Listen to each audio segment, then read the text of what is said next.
तो देखिए इसमें रोटेशनल में 15 क्वेश्चन मैंने आपको करवा दिए थे। 16वां क्वेश्चन देखिए, जो सैद्धांतिक पार्ट चल रहा है उसके क्वेश्चन कर रहे हैं अभी अपन, फिर अपन अंक के करेंगे न्यूमेरिकल, ठीक है, जो सेक्शन है अपना। तो क्वेश्चन नंबर 16 जो है उसे देखिए, बोल रहा है कोणीय संवेग का SI मात्रक क्या होगा। तो देखिए कोणीय संवेग जो होता है वो होता है अपना MVR, ठीक है। M क्या हो गया kg, V क्या हो गया मीटर पर सेकेंड, और ये क्या हो गया मीटर। तो अपने पास कितना आ गया kg metre square into second inverse. तो इसका ऑप्शन बी जो है इसका आंसर हो जाएगा। 17वां जो क्वेश्चन है अपना, ठीक है, वो देखिए 17वां क्वेश्चन बोल रहा है अपन को कि M द्रव्यमान L लंबाई की पतली छड़ है, इसके एक सिरे से लंबाई के लंबवत गुजरने वाली अक्ष के परितः जड़त्वाघूर्ण क्या होगा। तो देखिए इसका सीधा फॉर्मूला होता है 1/3 ml² होता है, ठीक, कोई दिक्कत ही नहीं है। ऑप्शन बी जो है इसका आंसर होगा। 18वां देखिए, R त्रिज्या वाली वृत्ताकार चकती है, R त्रिज्या की, और बोल रहा है इस चकती के केंद्र से तल के लंबवत गुजरने वाली घूर्णन त्रिज्या जो है क्या होगी, ठीक है। तो देखिए केंद्र से तल के लंबवत जो जड़त्वाघूर्ण होता है चकती का वो कितना होता है 1/2 mr², ठीक है। और आपसे घूर्णन त्रिज्या पूछ रहा है तो इसको बराबर किसके कर दो mk² के, यहाँ से आपको k बराबर कितना मिल जाएगा r/√2। तो इसका ऑप्शन सी जो है आंसर हो जाएगा। 19वां सवाल देखिए, बोल रहा है कि द्रव्यमान m है और r त्रिज्या का ठोस गोला है, इसकी स्पर्श रेखा के परितः जड़त्व आघूर्ण क्या होगा। तो ठोस गोले का जो जड़त्व आघूर्ण केंद्र से होता है वो तो होता है 2/5 mr², और स्पर्श रेखा खींचना है आपको तो mr² और जोड़ दीजिए इसमें, तो कितना हो जाएगा 7/5 mr², ठीक है। तो ये इसका आंसर हो जाएगा। तो सी जो है इसका आंसर होगा। ऑप्शन 20वां जो सवाल है पूछ रहा है कौन सा संबंध सही है। तो ओमेगा, थीटा और टी में संबंध दे रखा है आपको। तो देखिए कोणीय वेग जो होता है ओमेगा बराबर होता है कोणीय विस्थापन बटा समय, यहाँ पे दे रखा है थीटा बराबर ओमेगा इंटू टी, यानी ऑप्शन नंबर ए जो है इसका आंसर होगा, ठीक है। क्वेश्चन नंबर 21 देखिए, क्वेश्चन नंबर 21 में कोणीय वेग, ठीक है, रेखीय वेग और r में संबंध दे रखा है। तो अपन जानते हैं v बराबर क्या होता है ओमेगा r होता है। ऑप्शन ए जो है इसका आंसर हो जाएगा। क्वेश्चन नंबर 22 देखिए, बोल रहा है m द्रव्यमान का कण है, x अक्ष के समांतर अचर वेग से गतिमान है, तो इसका कोणीय संवेग क्या होगा। देखिए यहाँ पे ऐसा अपन को लगता है कि अगर पार्टिकल सीधी रेखा में गति करे या उसके पैरेलल गति करता है तो जो कोणीय वाली चीज़ें वो जीरो हो जाती है, ऐसा नहीं होता है, ठीक है। अगर कोई पार्टिकल सीधा चल रहा है तो उसे अपन अनंत त्रिज्या के वृत्त के समान मान सकते हैं, ठीक है। भाई जो वृत्त है, सर्कल जो है, अगर ये नियत त्रिज्या का होता है तो इसका चाप भी नियत होता है, लेकिन अगर वृत्त को बढ़ाते हुए जाएं अपन, ठीक है, तो जो इसका चाप होगा वो भी बढ़ता हो जाएगा। तो अगर कोई पार्टिकल सीधी रेखा गति कर रहा है तो उसे अपन अनंत त्रिज्या का वृत्त मान सकते हैं। तो यहाँ पर कोणीय संवेग जे कैसा रहेगा, नियत रहेगा। ऑप्शन बी जो है इसका आंसर हो जाएगा। 23वां देखिए, बोल रहा है रेखीय संवेग का आघूर्ण कहलाता है। तो देखिए मैंने लेक्चर्स में बताया है कि आघूर्ण जो होता है इसका मतलब है r से गुणा, ठीक है, तो रेखीय संवेग होता है p, उसका आघूर्ण लेंगे आप, यानी r से मल्टीप्लाई करेंगे, तो r क्रॉस p क्या होता है कोणीय संवेग होता है। तो ऑप्शन क्या हो जाएगा डी इसका आंसर हो जाएगा, कोणीय संवेग। 24वां सवाल है, एक ही त्रिज्या और द्रव्यमान के निम्न आकार के पिंडों में केंद्रीय अक्ष के सापेक्ष तल के लंबवत जड़त्व आघूर्ण अधिक होगा। तो देखिए तल के लंबवत जो जड़त्व आघूर्ण होता है केंद्र से, अगर द्रव्यमान समान हो और त्रिज्या भी समान हो तो रिंग जो होती है वलय, ठीक है, या वृत्ताकार छल्ला जो होता है उसका सबसे ज़्यादा होता है, कितना होता है mr² होता है, ठीक है। चकती का 1/2 mr² होता है, फिर गोला देखा है तो 2/3 2/5 होता है, कोई दिक्कत ही नहीं है उसमें। चलिए नेक्स्ट देखिए 24वां सवाल, 25वां, इसका आंसर क्या हो जाएगा, वृत्तीय छल्ला हो जाएगा। ठीक है, छल्ले को रिंग भी बोल सकते हैं अपन, तो कोई दिक्कत नहीं होगी। नेक्स्ट देखिए 25वां सवाल है आपका,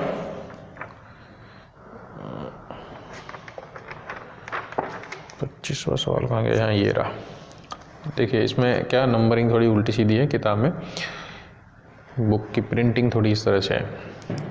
देखिए 25वां जो सवाल है वो बोल रहा है आपसे, यदि किसी पिंड का द्रव्यमान m है और किसी अक्ष के परितः जड़त्व आघूर्ण I है तो घूर्णन त्रिज्या क्या होगी।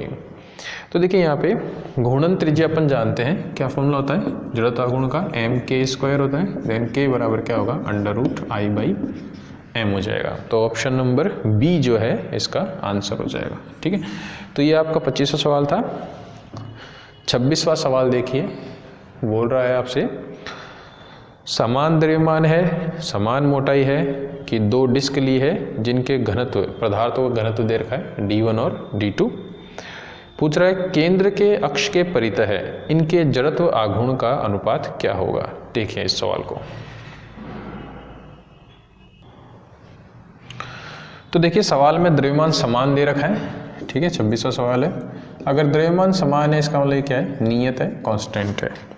दूसरा बोल रहा है मोटाई भी समान है, थिकनेस जो है वो भी समान है, तो मोटाई को अपन कुछ ले लेते हैं, मैं यहाँ पे dx ले लेता हूँ मोटाई, तो वो भी नियतांक है यानी कांस्टेंट है। अब बोल रहा है कि पदार्थों के जो घनत्व है d1 और d2 है रेशियो में, तो दोनों का जो घनत्व है वो अलग अलग है, कितने अनुपात में है, d1 अनुपात d2 में है। देखिए द्रव्यमान जो होता है वो बराबर होता है आयतन गुणा घनत्व। ठीक है, और ये चीज़ अपन को क्या दे रखी है, नियतांक दे रखी है अपन को।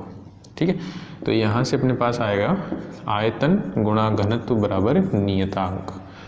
आयतन जो होता है उसको अपन लिख सकते हैं क्षेत्रफल यानी एरिया इनटू मोटाई जो नियतांक है। ठीक है भाई, देखो एरिया इनटू मोटाई होती है थिकनेस, dx ले लिया अपन ने, इनटू d बराबर क्या हो गया, नियतांक हो गया। एरिया जो होता है वो πr², लंबाई इंटू चौड़ाई, या कहने का मतलब दूरी का स्क्वायर होता है, तो यहाँ पे मैं इसको r² ले लेता हूँ, इंटू, देखिए सवाल में दे रखा है मोटाई भी नियतांक है, तो नियतांक बटा नियतांक क्या हो जाएगा, नियतांक ही होगा, तो ये भी नियतांक है, यानी त्रिज्या का जो स्क्वायर है वो इन्वर्सली प्रोपोर्शनल है किसके, घनत्व के, डेंसिटी के। तो यहाँ d जो है वो घनत्व लिया है मैंने। ठीक, तो ध्यान रखिएगा। अब आपसे पूछ रहा है कि जड़त्व आघूर्ण का अनुपात क्या होगा, तो देखिए I बराबर होता है mr²। ठीक है, m नियतांक है तो I प्रोपोर्शनल क्या होगा, r² होगा, या इन्वर्सली प्रोपोर्शनल क्या होगा, घनत्व होगा। इस सवाल की बात कर रहा हूँ मैं आपसे स्पेशली, क्योंकि इसमें देखिए द्रव्यमान भी नियतांक दे रखा है और मोटाई भी नियतांक दे रखी है। तो इस केस में देखिए घनत्व का अनुपात कितना दे रखा है आपको,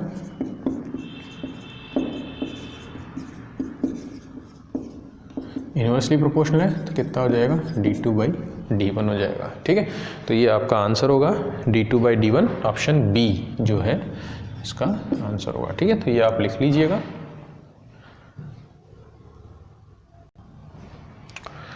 क्वेश्चन नंबर देखिए 27, बोल रहा है पतली छड़ है, ठीक है, और उसका द्रव्यमान m दे रखा है और लंबाई कितनी दे रखी है, l।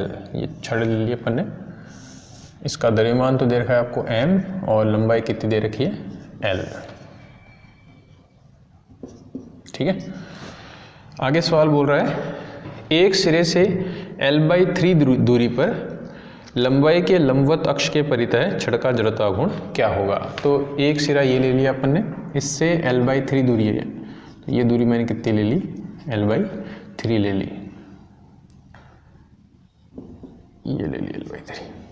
ठीक है, तो देखिए अपन जानते हैं कि जो अक्ष होती है जो इसकी लंबाई की लंबवत हो, उससे गुजरने वाला जड़त्व आघूर्ण होता है वो अपन को पता होता है। ठीक है, तो इस केस में देखिए ये डिस्टेंस कितनी होगी, l/2, और ये भी कितनी होगी, l/2।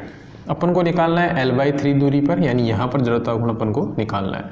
तो पहले ये डिस्टेंस देख लीजिए कितनी बची, तो ये डिस्टेंस कितनी बची अपनी, l/2 में से क्या घटा दीजिए, l/3 घटा दीजिए, तो ये हो जाएगा 6, 3l माइनस का 2l, यानी कितनी रह गई, L/6 रह गई, ठीक है। और ये जो अक्ष होती है जो गुरुत्व केंद्र से गुजरती है या इसके द्रव्यमान केंद्र से जो गुजरती है, उसके लिए जड़त्व आघूर्ण अपन जानते हैं कितना होता है, ml²/12 होता है, ठीक है। तो यहाँ से ml²/12 होता है, यहाँ के लिए अपन को निकालना है, तो क्या कर देंगे अपन, प्लस ml²/36। क्यों? क्योंकि कितना होता है अपने पास, mr² होता है, तो mr² की जगह कितना आ जाएगा, L/6 का स्क्वायर यानी ml²/36। इसे सॉल्व कर लीजिए, कितना आ जाएगा, 3ml², ठीक है। m कैपिटल लिया है तो कैपिटल ही लें, प्लस ml² यानी 4ml²/36 यानी कितना आ जाएगा अपने पास, ml²/9, ठीक है। तो ये जो एक्सिस है, ये जो अक्ष है, उससे गुजरने वाला जड़त्व आघूर्ण कितना हो जाएगा, ml²/9 हो जाएगा। ऑप्शन नंबर बी जो है इसका आंसर होगा। 28 देखिए सवाल बोल रहा है, एक गेंद है और मेज पर बिना फिसले लुढ़क रही है, तो इसकी ऊर्जा का घूर्णन गति से जुड़ा भाग क्या होगा। यानी अपन को कंपेयर करना है कुल ऊर्जा और घूर्णन गतिज ऊर्जा का कंपैरिजन अपन को करना है, ठीक है। देखते हैं सवाल को। तो देखिए गेंद जो है मेज पर बिना फिसले लुढ़क रही है, तो इसकी कुल ऊर्जा क्या होगी, गतिज ऊर्जा जो होगी इसकी टोटल, वो क्या होगी, इसकी गतिज ऊर्जा प्लस इसकी घूर्णन गतिज ऊर्जा, ठीक है। तो देखिए यहाँ पे स्थितिज ऊर्जा यूज़ नहीं करी है अपन ने, ठीक है। अपन मान के चल रहे हैं कि जो ज़मीन है, जो धरातल है, ठीक है, वो और मेज का जो तल है वो बराबर है, तो कोई फर्क नहीं पड़ेगा स्थितिज ऊर्जा से। और यहाँ पे हाइट भी नहीं दे रखी है अपन को, इसलिए अपन स्थितिज ऊर्जा यूज़ नहीं कर रहे हैं। तो जो इसकी स्थानांतरित गतिज ऊर्जा होगी वो कितनी हो जाएगी, 12mv², ठीक है, एक जगह से दूसरी जगह जाने वाली। और इसकी जो घूर्णन गतिज ऊर्जा है वो कितनी हो जाएगी, 12I⍵², ठीक है। ये इसकी कुल ऊर्जा होगी। अब अपन जानते हैं कि जो गेंद होती है उसकी जो जड़त्व आघूर्ण होता है कितना होता है, 2/5mr² होता है, और ओमेगा बराबर होता है v/r या v बराबर ω/r आप लिख सकते हैं। तो वहाँ से वैल्यू हो जाएगी अपने पास v²/r², यानी अपने पास आ गया 1/2mv² प्लस 1/5 mv²। इसे आप सॉल्व करेंगे, कितना आ जाएगा, 7/10 mv²। ये अपने पास टोटल ऊर्जा ही है।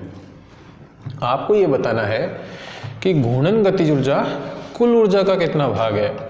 तो घूर्णन गतिज ऊर्जा भी निकालिए। तो घूर्णन गतिज ऊर्जा जो है ई रोटेशनल काइनेटिक एनर्जी कितनी है, 12I⍵², ठीक है। तो ये अपन निकाल चुके हैं, ये वैल्यू जो है यही है अपनी, यानी ये वाली वैल्यू। तो ये है 1/5 mv², ठीक है। ये दोनों वैल्यूज जो है अपन निकाल चुके हैं। अब अपन को दोनों का रेशियो निकालना है, यानी ई रोटेशनल बटा ई टोटल।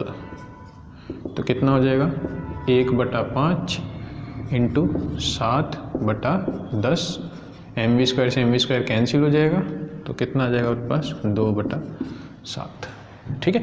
तो 2/7 भाग होगी, यानी ऑप्शन बी जो है इसका आंसर हो जाएगा। नेक्स्ट क्वेश्चन देखिए